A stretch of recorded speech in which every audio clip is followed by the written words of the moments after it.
Welcome to the channel. In this video, we are going to discuss a chapter of EVS class 4th and the name of the chapter is Going to School. यानी बच्चे कैसे जाते हैं, school कैसे जाते हैं। इस chapter में हम अलग अलग जगह के जो बच्चे हैं वो स्कूल किस तरीके से जाते हैं, उनको किन किन डिफ़िकल्टीज़ का सामना करना पड़ता है और वो हमारे स्कूल जाने से कैसे अलग है। ठीक है, so let's begin the chapter. First है असम के बारे में बोला गया है bamboo bridge. It rains so much where we live, यहाँ पे बहुत ही ज़्यादा बारिश होती है। Sometimes after the rain there is knee high water everywhere, कभी कभी इतनी बारिश होती है कि जो पानी रहता है वो हमारे घुटनों तक पहुँच जाता है। But that does not stop us from getting to school, लेकिन वो हमें स्कूल जाने से नहीं रोक पाता है। We hold our books in one hand and bamboo with other. अब हम कैसे स्कूल जाते हैं, हम एक हाथ में बुक्स ले लेते हैं जैसे इन बच्चों ने ले रखी है और दूसरे हाथ से जो बैम्बू है उसको पकड़ लेते हैं। We quickly cross the bamboo and rope bridge to reach school, हम जल्दी से उसको बैम्बू ब्रिज को और रोप ब्रिज को ईज़िली क्रॉस कर लेते हैं। तो असम में बच्चे कैसे जाते हैं, बैम्बू ब्रिज का यूज़ करके, है ना। अब नेक्स्ट है द ट्रॉली। ट्रॉली कहाँ यूज़ होती है, लद्दाख में। Every day we have to cross the river to get to school, हमें रोज़ ही स्कूल जाने के लिए जो एक रिवर पड़ती होगी वहाँ पर उसको क्रॉस करना पड़ता है। The river is wide and deep, जो रिवर है वो बहुत ही ज़्यादा वाइड है यानी चौड़ी है और बहुत ही ज़्यादा डीप है यानी गहरी है। There is a strong iron rope across the river. अब इसको हम कैसे, इस रिवर को कैसे क्रॉस करते हैं, यहाँ पे एक स्ट्रॉन्ग आयरन रॉप होती है, ठीक है। On both the sides it is tightly with strong trees और रॉक्स, और उसकी दोनों साइड से ये स्ट्रॉन्ग ट्रीज़ और जो रॉक्स होते हैं, बड़े बड़े पत्थर होते हैं, उनसे बनी हुई रहती है वो आयरन रॉप।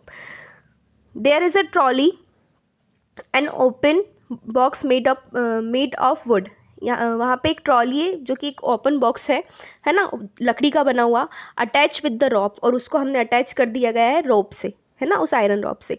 4 और 5 of us sit in the trolley, और हम 5 या 6 लोग उस ट्रॉली पे बैठ जाते हैं। A pulley helps the trolley to move across the rope, और एक पुली लगी हुई होती है, गोल गोल दिख रही है, जो हमें अक्सर किसी वेल कुएँ वगैरह में भी दिखती है ना। तो ये पुली जो रहती है वो हेल्प करती है उन लोगों को उस रॉप से ईज़िली एक जगह से दूसरी जगह जाने में। We reach the other side of the river in short time, और हम इस पुली की हेल्प से ही बहुत शॉर्ट टाइम में उस रिवर को क्रॉस कर लेते हैं। ठीक, यहाँ पे पुली का, इस इमेज में आपको पुली का जो है वो यूज़ भी बताया गया है कि आपको ऑब्ज़र्व करना है इन दोनों बच्चों में से किसको ज़्यादा डिफ़िकल्टी आएगी पानी को फैच करने में। ठीक, ऑब्वियसली जो विदाउट पुले वाला है उसको ज़्यादा दिक्कत आएगी। नेक्स्ट है हमारा cement bridge. We often need to go across some water bodies so we use bridges, हम अक्सर ही हमें किसी भी वाटर बॉडीज़ को, इसी भी वजह रिवर हो सकती है, पॉन्ड वगैरह कुछ भी हो सकता है ना, को क्रॉस करने के लिए हम अक्सर ब्रिजेस का यूज़ करते हैं। These are made of cement bricks and iron rods, और ये जो ब्रिजेस रहते हैं वो किसके बने हुए रहते हैं, सीमेंट के बने रहते हैं, ब्रिक्स यानी ईंटों के बने रहते हैं और आयरन रॉड के बने रहते हैं। द ब्रिज में ऑल्सो हैव स्टेप, और कुछ ब्रिजेस में स्टेप भी होती है यानी सीढ़ियाँ भी होती है, जो कि इसमें दिखाया गया है। बस यहाँ पे यही पूछा गया इन क्वेश्चंस में कि जो बैम्बू ब्रिज है वो सीमेंट ब्रिज से कैसे डिफरेंट है, ठीक है, ये वो स्ट्रॉन्ग होता है, वाइड होता है, ये सब आपको डिफरेंसेस इसमें लिखना है, और कुछ आपके एक्सपीरियंसेस पूछे गए हैं इसमें इन क्वेश्चंस में।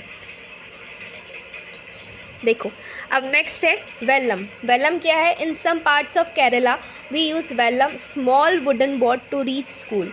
वेलम क्या है, एक केरला में मतलब कुछ जगह पे वेलम का यूज़ करके बच्चे स्कूल जाते हैं। वेलम किसकी बनी हुई रहती है, ये स्मॉल वुडन बोट रहती है, ठीक है, जैसे यहाँ पे दिखाया गया है आपको, ये बच्चा जो है वो वेलम से नीचे उतर रहा है और स्कूल जा रहा है। नेक्स्ट है हमारा camel cart. We live in the desert, कुछ बच्चे जो है वो डेजर्ट में रहते हैं। There is sand all around, और वहाँ पे चारों तरफ ही क्या है, सैंड है यानी रेत है। It gets very hot in the day, और दिन में वहाँ पे बहुत ही ज़्यादा गर्मी रहती है। We ride in a camel cart to reach school, और हम कैमल कार्ट की मदद से ही स्कूल में पहुँचते हैं।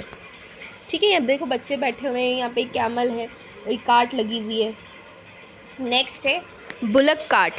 We ride in a bullock cart going slowly through the green fields. अब बच्चे बोल रहे हैं जहाँ पे प्लेन एरियाज़ रहते हैं, वो लोग बोल रहे हैं कि हम बुलक कार्ट की हेल्प से हमारे स्कूल जाते हैं। ठीक है, स्लोली स्लोली, क्योंकि बुलक जो रहते हैं, बुल जो रहते हैं बहुत स्लोली चलते हैं।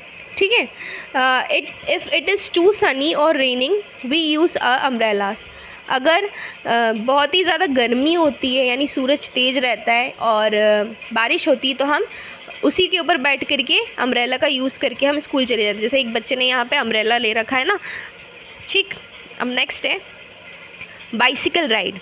We ride a bicycle on the long road to school. हम हमारी बाइसिकल को राइड करते हैं यानी चलाते हैं या फिर बाइसिकल की सवारी करते हैं लंबे लंबे रोड्स पे। At first girls here did not go to school because it was too far. शुरुआत में जो लड़कियां थी वो स्कूल नहीं जाती थी। क्यों नहीं जाती थी, उसका रीज़न बताया गया है कि जो स्कूल होते थे वो उनके घर से बहुत ही ज़्यादा दूर होते थे। But now groups of 7 to 8 girls easily ride even through the difficult roads. लेकिन अब क्या होता है, 7 से 8 लड़कियों का जो ग्रुप रहता है वो आसानी से राइड करके, चाहे रोड कितने ही डिफ़िकल्ट हो यानी आड़े टेढ़े भी हो, फिर वो आसानी से रोड को क्रॉस कर लेती हैं और अपने स्कूल पहुंच जाती हैं। नेक्स्ट है children cross the jungle. We have to go through a thick forest to reach school. हमें बहुत ही घने जंगलों का सामना करना पड़ता है यानी घने जंगलों से गुजरना पड़ता है स्कूल पहुंचने के लिए। At some places it is so thick that even sunlight does not pass through. और कुछ जगह तो इतनी मतलब थिक होती, इतनी घनी होती कि वहाँ पर सनलाइट यानी सूरज की रोशनी तक नहीं पहुँच पाती। It is also very silent there. You can only hear the sounds of different birds and other creatures. मतलब इतनी शांत रहती है वो जगह कि सिर्फ आपको वहाँ पे बर्ड्स के यानी चिड़ियाओं के और कुछ क्रीचर्स की ही आवाज़ सुनने को मिलेगी। नेक्स्ट है moving on the snow. Northern hills में जो बच्चे रहते हैं वो स्नो के ऊपर चल करके जाते हैं। सी, अब देखो दिखाया गया है हाउ वी रीच स्कूल, हम कैसे स्कूल जाते हैं। We go to school through miles of snow. हमें बहुत ही स्नो जो रहते हैं, स्नो जो बर्फ़ रहती है उसको क्रॉस करके स्कूल जाना पड़ता है। We hold hands and walk carefully. हम एक दूसरे का हाथ पकड़ते हैं और केयरफुली यानी बहुत सावधानी से चलते हैं। देखिए यहाँ पे इन बच्चियों ने हाथ पकड़ रखा है एक दूसरे का। If the snow is soft our feet sink into it. अगर जो स्नो रहेगी, जो बर्फ़ रहेगी वो सॉफ्ट रहेगी तो जो हमारे पैर रहते हैं, जो हमारी फीट रहती हैं यानी जो हमारे पंजे रहते हैं वो आसानी से उसके अंदर सिंक हो जाते हैं यानी चले जाते हैं अंदर, मतलब अंदर घुस जाते हैं। When the snow is frozen we may slip and fall. और कभी जो स्नो रहती है वो फ्रोज़न हो जाती है यानी ज़्यादा ही हार्डली जम जाती है तो हमें उस पर स्लिप यानी फिसलने का और गिरने का खतरा रहता है।